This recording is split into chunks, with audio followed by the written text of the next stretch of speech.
Hi, this is Crystal the Herbalist, and this is video 5 of 12 in how to win people to your way of thinking, based on the book How to Win Friends and Influence People by Dale Carnegie.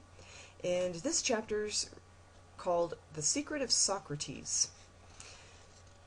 So there was a representative for Westinghouse Electric Company, and he was trying to get one of the people in his territory to buy some motors.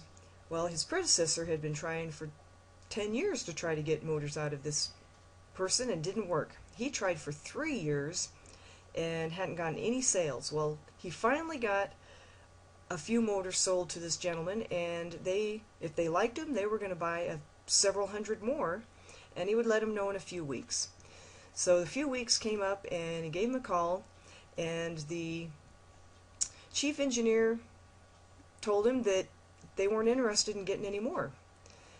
And so he was wondering why. What was his reasoning? And he said, well, the motors are running too hot. I can't put my hand on them. He's like, well, okay. He knew it wasn't going to do any good to argue with him. He had already tried that before.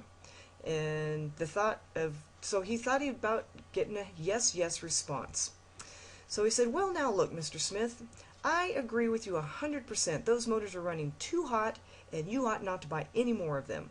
You must have motors that won't run any hotter than the standards that are set by the National Electrical Manufacturers Association.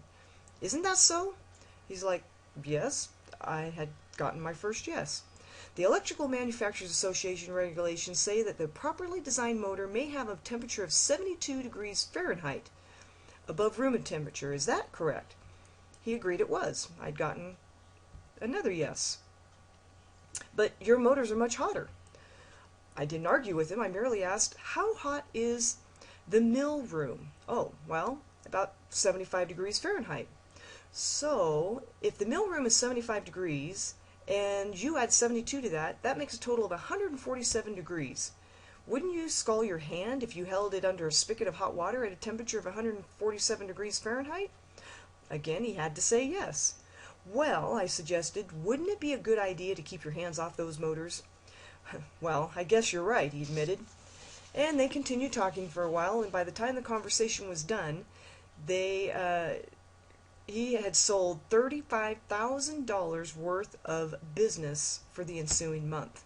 He said it took him years and cost him thousands of dollars in lost business before he finally realized that it doesn't pay to argue, that it's much more profitable and much more interesting to look at things from the other person's viewpoint and getting them to say yes. So Socrates, the gadfly of Athens, was one of the most greatest philosophers the world has ever known. He did something that only a handful of men in all history has been able to do.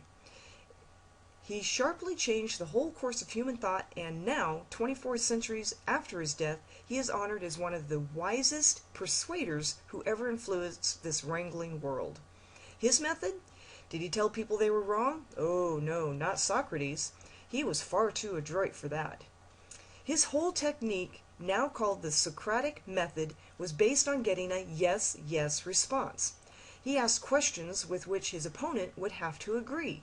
He kept on winning one admission after another until he had had an armful of yeses. He kept on asking questions until finally, almost without realizing it, his opponents found themselves embracing a conclusion that they would have bitterly denied it a few minutes previously.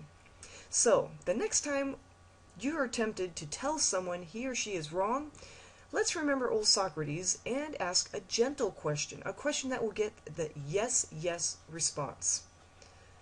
So, there you have it. Get the other person saying yes immediately, and you will be well on your way of lots of sales or better relationship, anywhere else you need to do.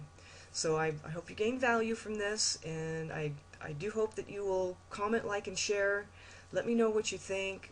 Maybe even tell me stories of what you've done. Please get the book and read it. It's going to be, I can't stress how important that is. So I'll see you in the next video. Good health to you.